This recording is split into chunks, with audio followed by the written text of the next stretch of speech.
Sahabat Hikmah, meski bentuk dan warnanya tak sebagus tas spanduk bekas tadi, tas kain ini juga tak kalah kerennya. Mau tas lempang kuning yang imut ini? Cocok banget dipakai hangout sama teman-teman.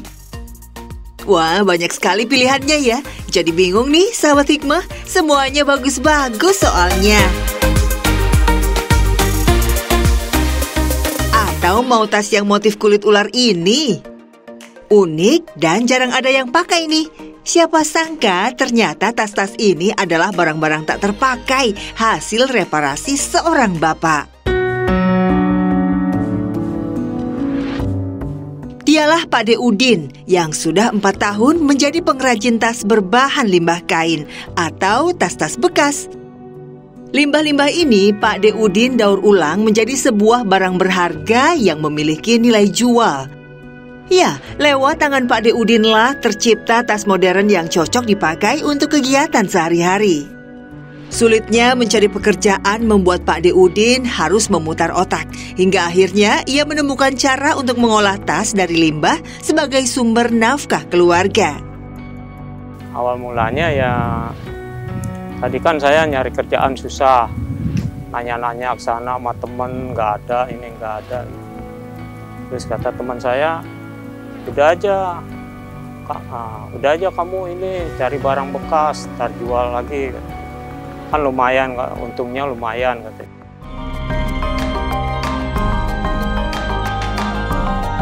Sejak pukul 6 pagi, Pak Udin sudah bergegas berangkat dari rumahnya di daerah Otista, Jakarta Timur. Tujuannya adalah tempat penampungan akhir atau TPA Duren Sawit. Di sana, ia akan mencari limbah tas atau kain-kain bekas yang tidak terpakai, yang nantinya akan diolah kembali menjadi tas layak pakai. Dengan penuh semangat, Pak De Udin membelah padatnya jalanan di kawasan ibu kota. Teriknya matahari menjadi santapan sehari-hari yang biasa ia hadapi. Kurang lebih sejauh 7 km, ia kayuh sepeda tuanya menuju tempat pengumpulan barang bekas.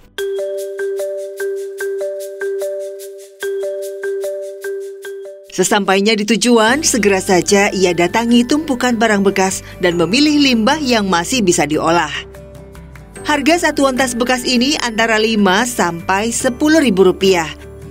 Harganya bervariasi tergantung kondisi. Pak De pun memilih-milih tas yang kira-kira kerusakannya tidak terlalu parah, supaya ia bisa permak menjadi lebih baik. Jenisnya macam-macam, bisa tas jinjing wanita atau tas gemblok kulit seperti ini. Tas-tas ini adalah harta karun bagi Pak De, karena dari sinilah sumber rezekinya. Rata-rata sekali belanja, Pak De Udin menyiapkan modal Rp30.000 untuk membeli 3 sampai 6 tas bekas. Satu tas ya paling tergantung tasnya juga. Kalau tasnya bagus paling sekitar 30-an. Kalau tasnya jelek paling 5 ribuan gitu. Kalau tasnya jelek. Kan kita dandanin lagi, modalin lagi. Kalau agak mendingan ya sekitar segitu 30-an kalau tasnya agak bagus gitu.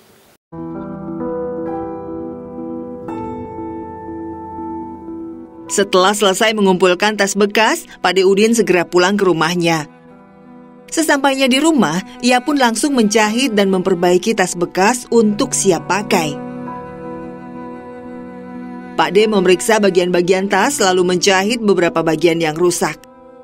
Meski terlihat sederhana, namun menjalani pekerjaan ini ternyata cukup sulit. Harus teliti dan sabar ketika menjahit. Tak jarang, jari Pak De Udin jadi korban tertusuk jarum hingga berdarah.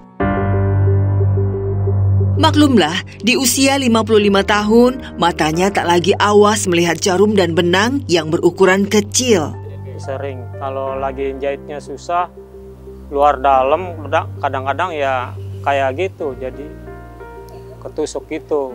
Kalau jahitnya luar doang, luar sama luar, emang nggak kena. Sakit sudah pasti, namun Pak De harus terus menjahit sampai selesai. Alhamdulillah, pekerjaan menjahit pun selesai. Pak De Udin lalu membersihkan tas reparasi hasil jahitannya. Saatnya menjual tas-tas hasil reparasinya. Ia pun kembali mengayuh sepeda tuanya ke Pasar Jatinegara, Jakarta Timur.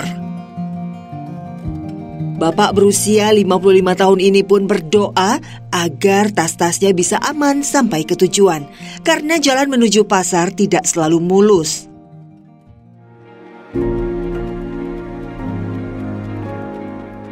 Pernah tumpukan tas yang akan ia jual terjatuh dan berceceran di jalan. Subhanallah, tas-tas pun gagal terjual hari itu. Saya tiap hari kan jalan kan nggak bawa modal. Jadi kalau orang nawarin barangnya bagus, kadang saya nggak bisa beli.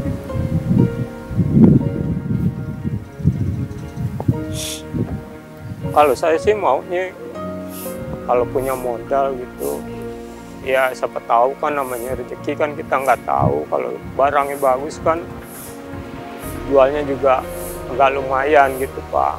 Kalau kita nggak punya modal susah, jadi kita beli berapa, untungnya paling berapa gitu, nggak bisa banyak gitu Pak. Belajar dari kesalahan itulah Pak D tak lupa untuk selalu berdoa kepada Allah Subhanahu wa Ta'ala agar kejadian yang sama tidak terulang kembali dan ia pun bisa mendapat untung dari hasil jualannya hari ini. Alhamdulillah, masih ada beberapa pelanggan yang tertarik dengan kreasi tas buatan Pak Udin. Selain penampilannya yang bagus, harganya pun cukup terjangkau. Kalau dijualnya ya kita juga lihat barangnya juga. Kalau barangnya bagus bisa laku 51. Kalau barangnya kurang bagus ya paling laku 15 atau 20 gitu. Kalau kurang bagus gitu. Kalau bagus ya bisa sampai 50.000 gitu Pak. Meski berasal dari tempat pembuangan barang bekas, kualitas tas limbah Pak D Udin terbilang istimewa. Rata-rata tas dijual Pak D Udin seharga 20 sampai 30 ribu rupiah. Namun untuk tas berbahan kulit bisa mencapai 50 ribu rupiah.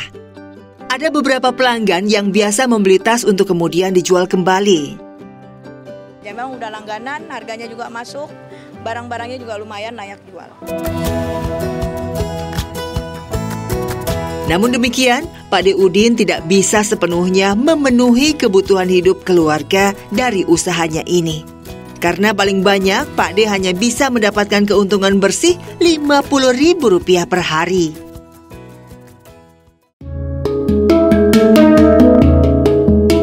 Karena itulah, sang istri Rita turut membantunya dalam mencari nafkah dengan berjualan puding dan perkedel. Bu Rita membantu Pak D Udin untuk menambah penghasilan keluarga mereka dengan jualan puding dan perkedel. Ya ini gara-gara pemasukan kurang, jadi ya niat dagang aja lah buat tambah-tambahan gitu. Setiap harinya, Bu Rita mengupas sekitar setengah kilogram kentang yang akan menjadi bahan baku perkedel.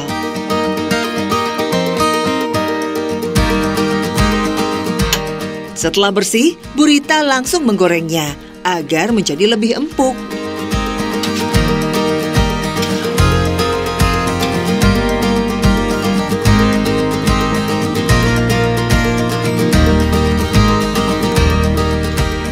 Selanjutnya, Bu Rita mencampurkan kentang yang sudah matang dengan potongan daun bawang plus telur yang sudah dikocok.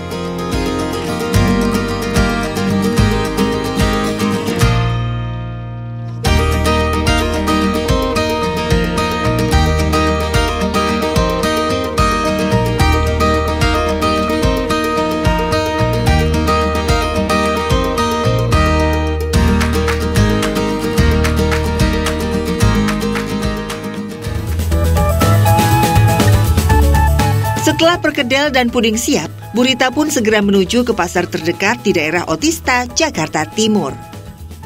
Soalnya ya kalau yang lain udah banyak yang jualan, jadi kalau perkedel sama puding kan masih jarang. Bude beli agar nggak Bude? Perkedel? Sesampainya di pasar, Bu Rita segera menawarkan puding dan perkedel miliknya. Satu buah hanya dijualnya seharga Rp2.000 saja.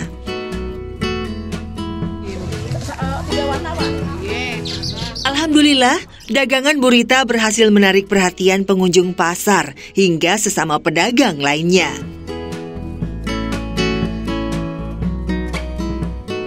Pertama 30, terus kalau nambah gitu suka 10, 20, sampai 50.